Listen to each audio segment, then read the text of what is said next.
Melissa, I, I hear you have questions.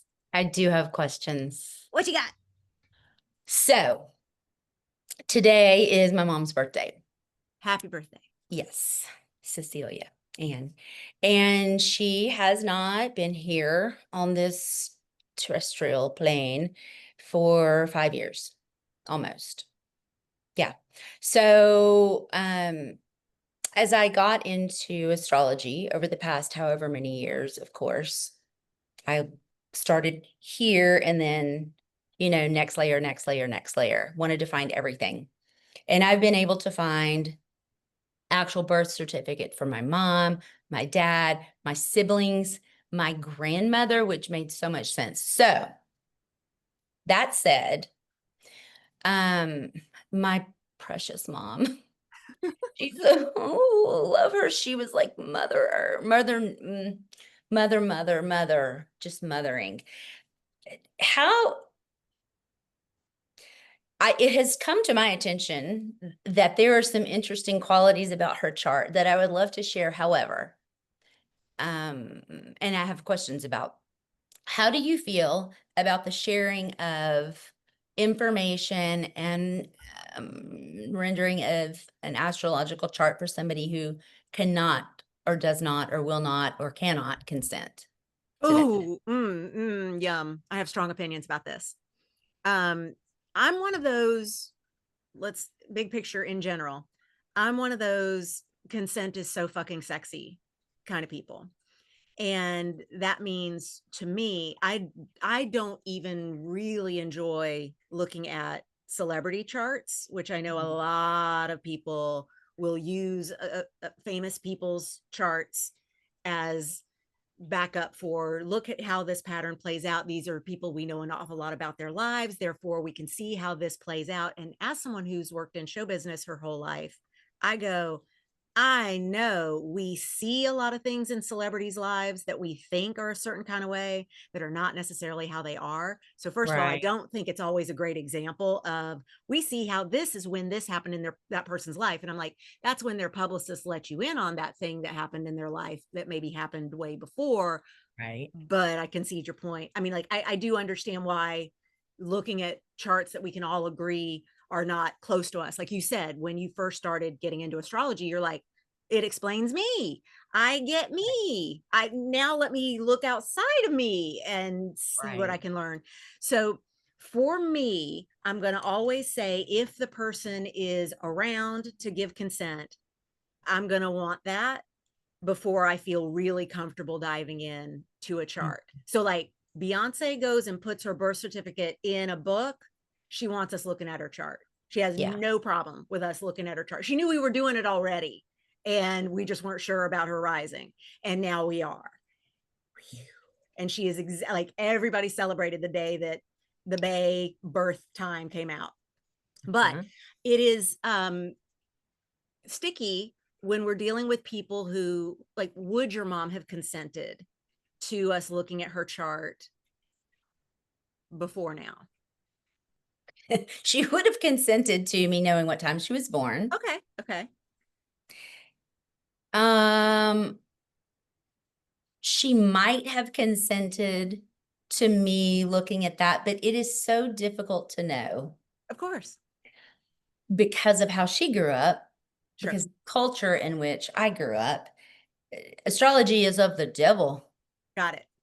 Got it. divination and all that. You're going straight to hell. So I don't imagine right now that she would still be that.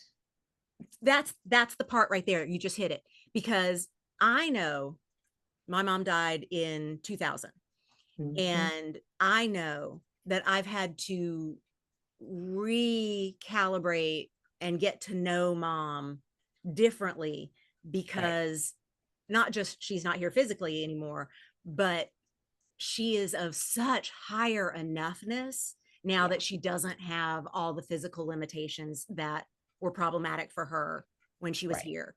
And so she's a completely different energy in some ways because Mhm. of how much more enoughness she has than she actually had when I Yeah. knew her physically. So I would suggest it's possible that your mom would be incredibly open now because she's watching what you're doing with great interest and curiosity. Like we can't know unless we have a knowing, Sure. and then we can sure go on that. But I see taking a look at family charts as a little different from, being all up in somebody's business who may or may not have asked about it. It's sort of like, can you look at the medical files of your child when they are still a minor? I mean, yeah, in some extent. Like what are the rules in your line of work when it comes to patient files and client information, and what has to be disclosed and what can never be Right. disclosed? Like there's just certain, it's a Right. gray and sticky area, and that makes it a little challenging to know when does it feel good to take a look at someone's chart, or to like look at your baby's chart, look at your the one that got away in your life, like they've gone on Right. and lived this other life, and you're like, Or the one that you're thankful got away yes, of course. later. The one No? the one that my mom said, looking at his chart, this was in grad school, she said, get a restraining order. And I was like, Mom. And she's like, I'm not kidding. And sure enough, cut to maybe 10 days later, maybe less than that. And the cops were at my apartment. And my best friend came over and was like, why are the cops in your apartment? And I'm like, we are getting a restraining order. And she was like, oh my God. And I was like, it had escalated. And I was like, Mom saw that in the chart. And so forever, I was like, tell me exactly what you saw, because I want to make sure that we don't ever do that again. Yeah. Oh my. Yeah. That's So, helpful. That's helpful in a way. but it kind of like, where did he turn up? But let's go back to Mom. So having looked at your mom's chart, what are the things that you find interesting that you've seen? So I won't pull her up here in front of everybody on the internet, but let's talk about some of the things that you've seen in her chart Okay. and that you find interesting and compelling. You know what just struck me? As I realized about consent, and I agree, to the best of your ability, do that. I feel like with my family, it hasn't been, it doesn't feel like looking because like gossip. You know what I mean? Like I want to see what's going on. It's helped me so much. It's made so much sense. So Same. I looked at my mom's chart a while back. First, let me start with this. Very interesting that, well, I'm going to start with what's more remarkable to Okay. me. Um, and also would love to talk about elements regarding this. So, Oh, you did text it to me, didn't you? I'm going to look at it while you oh, okay. talk to me about So it. my mom is a Cancer rising, Yes. and Saturn is at the same degree as her Cancer. Like right on top of it. Yeah. She also has Mercury and the Sun, and those are conjunct. Like exact. Like Yeah. she's almost Kazemi. Wait, is she Kazemi? Yeah. Well, 21, 26. Yeah. 5 minutes apart. Wow. And it's 17 minutes is Kazemi rule. Oh, well, then also we have um Venus, which is just, 1 degree from all of them. So ascendant, Saturn, Mercury, Sun, Venus, and her North Node, all in Cancer. Woo! And let's go do do do do do do do. Since Yeah. we've got 2 of the big 3 there, and Yeah. both of the, well, and so then her moon is in Scorpio. Right. So her ascendant, her sun, Wait, her moon. Yes, I was looking at Black Moon Lilith. Sorry. You've got all the extras turned on. Got it. I know. I know. I love it. I love it. It's great. It's just I have to go, whoa, different moon. Yes. Moon in Scorpio in a trine to her Venus. Yes. Okay. All right. Uh-huh. Uh-huh. So my mom Ooh, that's some water. had a lot of water, a That's lot some of water. So, I do life car yeah. for the big 3. So you've got the driver is the rising, and so Cancer rising. So the moon's doing all the driving, constantly changing, constantly making sure needs are met. A lot of nervous energy when the moon slash Cancer is the driver. And then there's the sun, which is the navigator, saying, I've got the GPS, I know where we're headed. And this is where we get to see the leader, Cancer. And then the I will take care of the driving, but I'm really nervous about it kind of granny vibe can be like 1 foot on the gas, 1 foot on the brakes in this life car, while that leadership is also happening in Cancer. And then the backseat driver making sure everyone's needs are met, the sign of the moon, which in this case is Scorpio.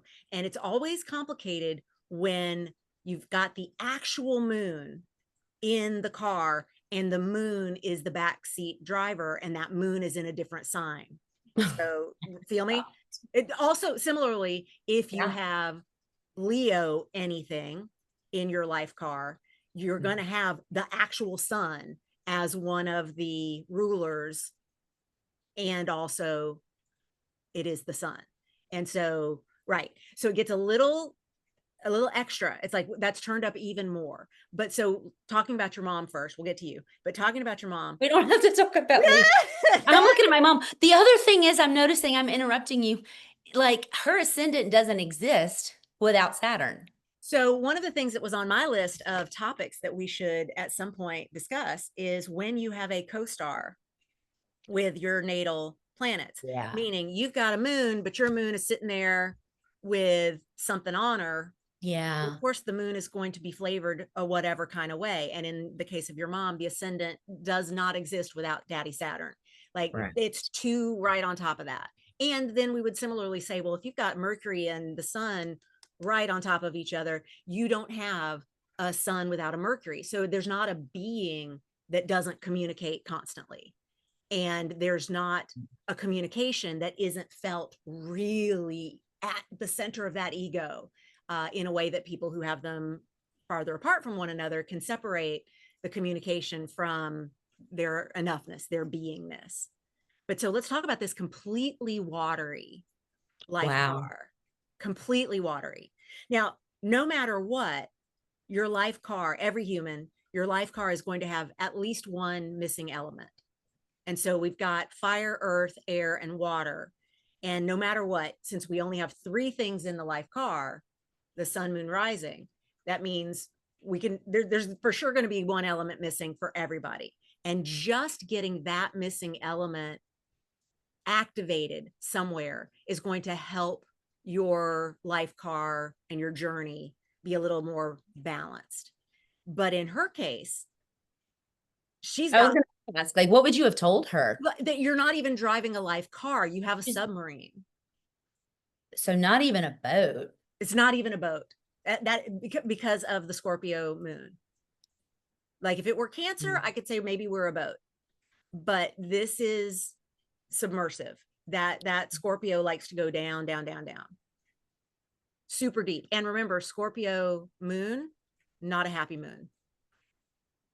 So a Scorpio moon might be really feeling very, very deeply. But if you notice that the Scorpio moon is feeling something and approach the Scorpio moon to try to get the Scorpio moon to say, why are you sad? Are you crying? No. Don't you dare. Because No. the last thing Scorpio moon wants to Yeah. imagine is that anybody is on to them. Emotionally. Absolutely. That is private shit. How dare you? How dare you see the intensity of my emotions? What are you going to do with that information? Why are you out to get me? What you gonna do? What are you is going to do when podcast. you got so much emotion like this? Like there's so much in this chart that is emotion, emotion, emotion. And I would imagine spending a lifetime learning emotional regulation and where even she is in all of that, because with that much water, you're not just feeling your emotions, you're feeling everybody's emotions.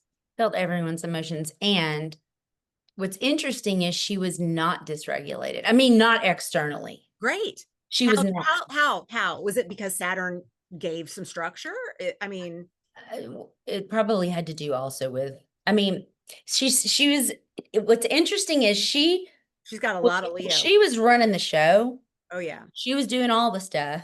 My dad worshiped her. Oh, I mean it, like, she was so good to everyone. Anything you might imagine somebody with that much cancer doing, but in a very nurturing way because of all that's going on there. right, right. She was not only deeply emotional, like tell my husband this, and I understand it because I do the same. I'll go into a pet store to get food and I'm like, Milk. somebody's not feeding the corn snake.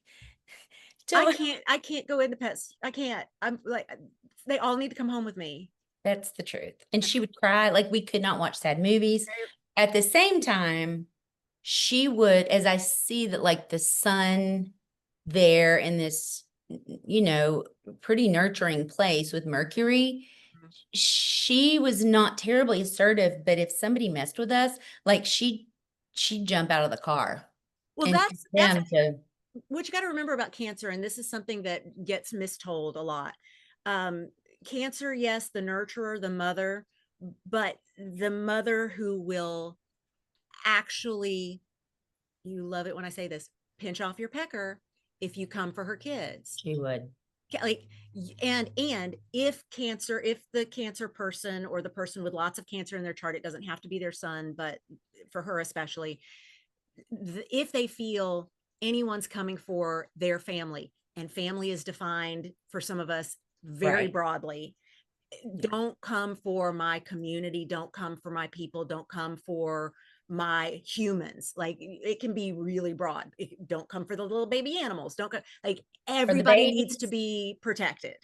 Yeah, yeah, And disenfranchised individuals as well. yeah. Something that I felt was always interesting is having grown up in Southeast Texas, literally a couple of miles from where there was one of the most intact clan groups in the country. Wow, that's Um, she just wasn't going to have it. right. She never, I mean, she just didn't. I don't know how she and my dad. But I don't know how my mom specifically came from that and was like she didn't she was Southern Baptist and Okay. conservative. So I know back in the day that she struggled with LGBTQ issues. I mean, she and I, Yeah. had some issues with that. But when I was in high school and one of my friends who was absolutely like the only lesbian who was out, and she was concerned that people were going to make fun of her about having to wear a dress. My mom was like, no, they're not. And here's what we're going to do. And we're going to go to the store and we're going to get you a dress and we're going to, so she would step in those, like, in a situation where, like, if there was anything about certainly overt racism, she would just lose her mind. So even having grown up in Hmm. that, I mean, and I see it there, all like boundaries, love, where she shines, how she talks, all in that. And at the same time, I see that her south node, no, her north node is there, Right. Well, which, remember, North Node's an amplifier. So yes, so even though the North Node is the thing that we are moving toward, it's our destiny, and it is therefore a thing that we may be more awkward with. We may, Sam Reynolds calls it the non-dominant hand, and I love yeah, that because as a lefty, I'm always looking at the ways that I have to translate things just to get through life. Because everything's designed for right-handed people, and I go, great, I get the yeah, North Node perfectly. It is, you are moving toward that non-dominant hand and you just don't feel right using it. The fact that she's got that amplifier for where she's headed in that first house means she's going to embody that journey. yeah, And you got to see that she didn't stay small or tightly connected with even the religion or the culture that she was brought up in. Even though that existed and that was important to her and you would define her as conservative, she was yeah, going to use all of those feelings to feel others' feelings and have empathy in a way that a lot of people tend yeah, to not. that's right. That's right. She also, as I'm looking at Leo, Yep. how different is that? So she has Pluto in Leo. She has Mars in Yep. Leo, which is 1 degree away from where my Mars is in Leo. So she And had you on her Mars return. she did. Yeah. Yeah. She sure did. And then Jupiter's right there too. So she has 3 planets in Leo and a bazillion, however many, in Cancer. Yeah. And then there's just one, and the moon somewhere else, and one little straggler over in Libra. Yeah. Neptune and Uranus in Gemini. Oh, yeah. Don't forget. Ooh. Right. Okay. Yeah. Well, she could use some chart harmony. Right. Well, so if this were my client, I would say, first of all, how good does it feel to take on everybody else's emotions? And could you agree that it would feel better if it's not possible to have boundaries? Would it feel better to have a ritual that allows you to wring out some of those emotions that are not even yours so that the Mm. water you're hanging out in is clean? What would it look like to be in a, if we think fish tank and we know what a scungy ass fish tank can look like, and how like nobody can breathe through their gills in a space like that. We want to make sure that we keep the environment that we're in clean, and that's with all water signs. It's really important that we Yeah. keep the water clean, and all that requires is, what's the energetic hygiene? What is the amount of, if I can't keep a boundary about it, what is the amount of dismount that I have to do at the end of the day, or the end of the meeting, or the end of the Zoom, or the whatever, the end of the phone call with the relative? Like, what is, did you like how I did like an old phone? Totally did an old phone. Yeah. That was great. Um, nobody of the current generations knows what that this Oh. is. Hey, what's Anyway, going on? flip phone. I need Um, emergency breakthrough. That's right. That's right. Hi, could you please, can you please test the phone line of Melissa Crim? I can't get through. It's been busy all day. Could you break through it? I need to do an emergency breakthrough. Thank you. Nobody knows what that is. We did Operators that. used to get so pissed after a while. So yeah, so But yes, I completely get that, and it in again reflecting on her life and generationally yeah, what she was up against, to look at all of that and to be um, a woman yeah. born in the 1940s, Mhm. um, at the very end of World War II, and being like the joy of everyone's everything. First daughter, first granddaughter, first everything, no pressure. And then growing up in a very, very small town Yeah, where it was, talk about toxic water, pesticides, yeah. DuPont, Texaco, I mean, everything so waterlogged that area. Mm. And just not being able to express, because that wasn't a thing, and Well, in a way that was healthy. and a first house Mercury, her expression is going to be more emotional than verbal. Yeah. Yeah, that's true. That you would say, well, tell me what's going on. And it's not, cancers are not anti-talk. I also have my Mercury in Cancer, and I can talk, I can tell stories, but it is storytelling Yeah. when we talk, and not so much reporting information. Mhm. And that would mean that she's telling the story of everyone because of all of that soaking in Yeah. those emotions. And so what would that ritual be for her? We've already talked before about like scooping up water, clean water in your hands, and just having your face over it to remind yourself that clean water is available. Is it doing some kind of like flicking off the energy, doing some kind of little tap down, pat down, just a visual, almost like we're using some sort of smoke to clear something off? We can do it without the smoke. We can, of course, if we are in touch with certain rituals and feel that we're in the right space to use certain tools for them, we can absolutely do those things as well with the smoke. But it can just be, go outside, put your feet on the ground, Right. get actual barefoot on grass experience, to, especially for someone with no earth in their life car, get earthed, get yourself Right. set with what is to be grounded, and make an appointment to do that every day. Yeah. So you introduce like a counterbalance, And like I an start, element that and I, can. that's right. And I start with earth because it is also a receptive element. So water and earth are the two receptive elements, and we don't want it to be so foreign Okay. like air or fire, that water goes, nope, I'm going to actually, Scorpio moon, I'm going to sink deeper. Cancer, I'm going to go more into the Hmm. cave of my shell.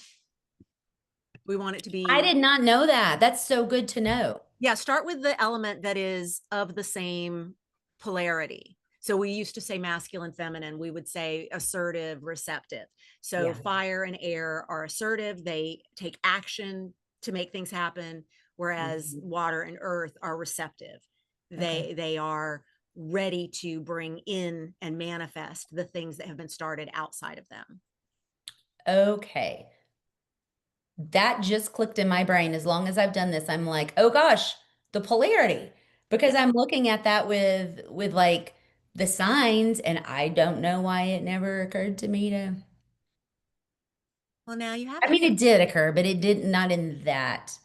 I didn't see it that way. But that's part of why we have these conversations and share them with the world so that we can all benefit from zooming in, zooming out, Hmm. having a conversation that meanders and allows for aha moments, that might be a little tiny speck of something that we wouldn't otherwise bump into. And so that we bumped into it, I'm sure it helped somebody else as well. And my clients too, because I do some of that with my There you clients. go. Can you talk a little bit about that before we go? What do you do with your clients? Yeah. So I'm a therapist, counselor, and I several years ago I was doing some of this anyway, but officially, in California in the Redwoods, was trained, in ecotherapy. And it happened almost at the same time I started really deep diving studying astrology. And at some point I was like, I can't do like there's no difference.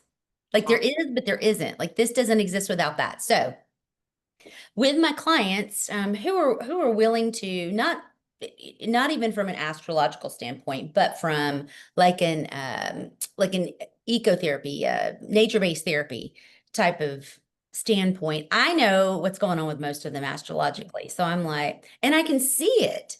Mhm. So the medicine often, if they so choose to step into that and consider it, if they're like, yeah, let's do some nature-based stuff, is like there's someone I can think of who same thing, like same thing, except with Pisces moon. Um, no, that's not true. Pisces, yes, Pisces moon. And Pisces moon and sun, Cancer ascendant. Woo! Either way, either way. That's an escape artist, though. Yeah, I mean, so there was a lot going on, and it's like there was just this continuing to get stuck, stuck, stuck. And so we did some nature-based therapy and went to a stream, and we talked a lot about, I was talking about it as a boat, Okay. at that time. Well, But no, and with that configuration, it could be. Remember, I went to the submersible because Scorpio moon. yeah. So, But because she doesn't like to be pinned down, I was like, okay, so what if it's Venice? And then you can like go out and like you come back and you can step on the ground and you get what you need, and then you can get back on your boat and hang out. But at the water that day, because she was getting really stuck with just like, I can't go. She mhm, looked down and said, well, this just makes sense. Like it's stuck and it's not flowing because there are a bunch of sticks in the way. So all I have to do is just move those sticks a little, and then the water can flow. But also those sticks are really helpful because they're good for the environment and the ecosystem. And then, so I mean, that sounds like a really simple way to talk about it, but I mean, it's been so helpful in sessions over time because I'm like, okay, what are the sticks that are in the way? but sometimes it is the simplest that gives us breakthroughs in therapy and in life in general, because Mhm. it's got to be something that when we hear it, we go, I am never going to forget that. And wow, is that true and helpful. And then we're able to see example after example after example of where that stuff happens. And to bring it back to astrologically, Yes. when our chart is overloaded with a particular element or a couple of signs, we will bring in to our lives all the things that are missing from our charts. So we will continue to have similar lessons, similar people, So like, why this again? I thought I learned it. I thought I learned it. And it's like, well, because until we get that balance achieved and maintained, we're going to continue to use activations such as transits and Right. ingresses and retrogrades to give us that dose of the thing that's missing from our charts. Mhm. And even looking at um just like different personalities, different shades of the elements Yeah, with somebody who's that water based. I mean, what Cancer looks like one form, Scorpio looks like another form, that's right. Pisces looks like another. And so for people who are even like not resistant, because I find that that word's not helpful, Yeah, but nervous, hesitant, even moving to like even like a different kind of water right. can give more energy. So that's how I work with Absolutely. that with clients. And then with clients who are into astrology, I let them lead some. And then I'm like, what about this? What about that? So, Well, let's just do a quick speed through before we go. I know this is okay. already a nice, long, healthy episode, which Yes. I kind of love. I kind of love because it's we're using this like just gooey, ooey, yummy void moon that we're having and experiencing this lovely tribute to your mom as well. It was just a lovely, wonderful, beautiful thing. So thank you for bringing her into our session as well. But let's look at like if you had a life car that was, we'll start with fire dominant, like, is it the fire of Aries, which is an explosion? Is it the fire of Leo, which is a fire pit, like out on the beach, a bonfire? Like, or is it a Sagittarius wildfire that is like traveling? And if we then move from fire to earth, is it like the Taurus earth, like it's a boulder, it's immovable, it is something that got built and will not ever change?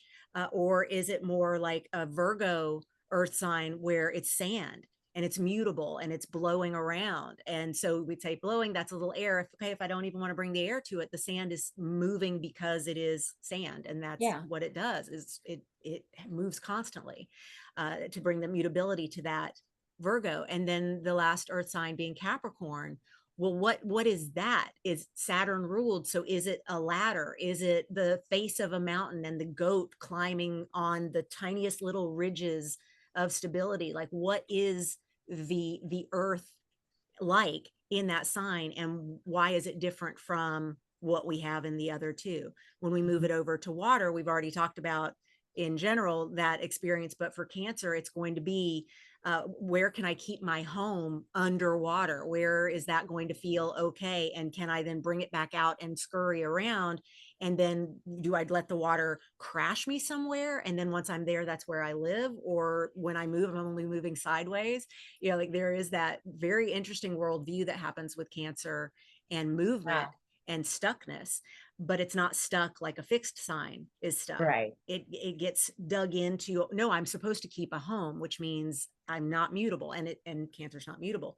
Where we get to fixed is our Scorpio, and that's, I'm going to go all the way to the bottom. I'm going to go deep, deep, deep, deep, deep, and that's where we get our submersible. That's where we get our, there's always darker, deeper water we can get to, and love it.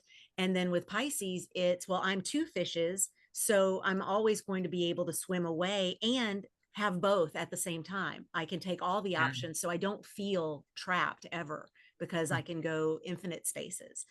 And then when we move over to our air signs, and why did I skip air and go right to water after earth? That's so interesting.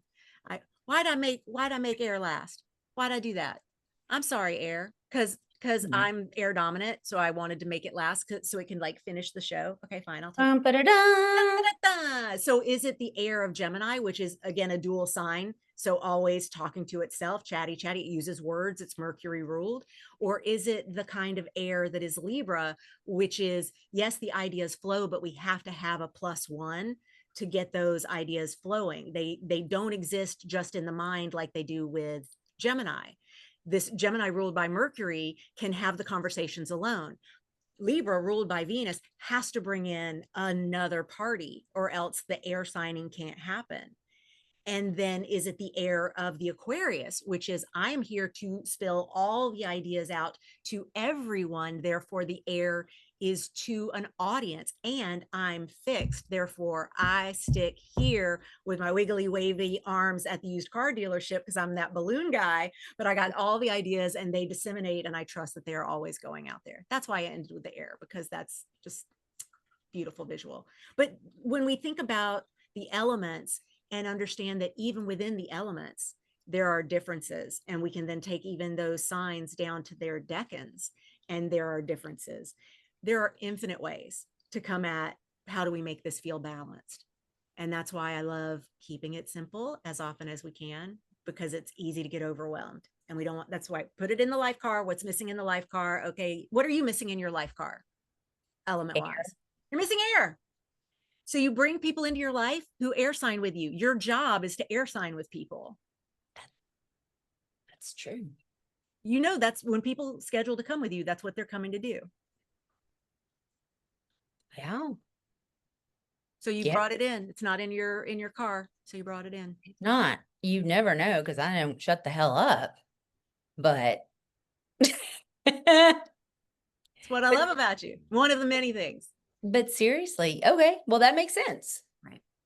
Right. You have built a career around your ability to have conversations, because that wasn't in your life car. So you lived a life where you were encouraged to talk, you were allowed to speak your mind, you were encouraged to grow and talk about the things that were happening and changing, and not made to feel shame about them in many ways, from what I know about you, compared Yeah. to others that are of our generation who were made to feel a lot of shame about any exploration or expression of being brilliant and thinking through things and wanting to ask why is that, why is that, why is that. There was so much punishment around that question for so many people. It's probably because my dad is a Gemini rising and a Libra sun, and and a Well, doctor. that Libra sun is why he needed to have you to bounce stuff off of. As you were saying that, I was like, oh my God, that makes so much sense. Yeah, right. Because his Gemini rising, he didn't need anybody, but his Libra sun, he absolutely had to have that back and forth. And yes, also people with advanced degrees, people who have spent time in higher education, or people who, like me, start young at places like Montessori, where you were Yeah. encouraged to be curious and to really allow those questions. That's a whole different story. And that's why we have a podcast. And that's why we have a podcast. We want more questions. Yes. Allow more questions. They're beautiful. Thank you. I really appreciate you, Melissa. Sure. And happy You birthday to too. your mom. Happy birthday. And bye. Bye.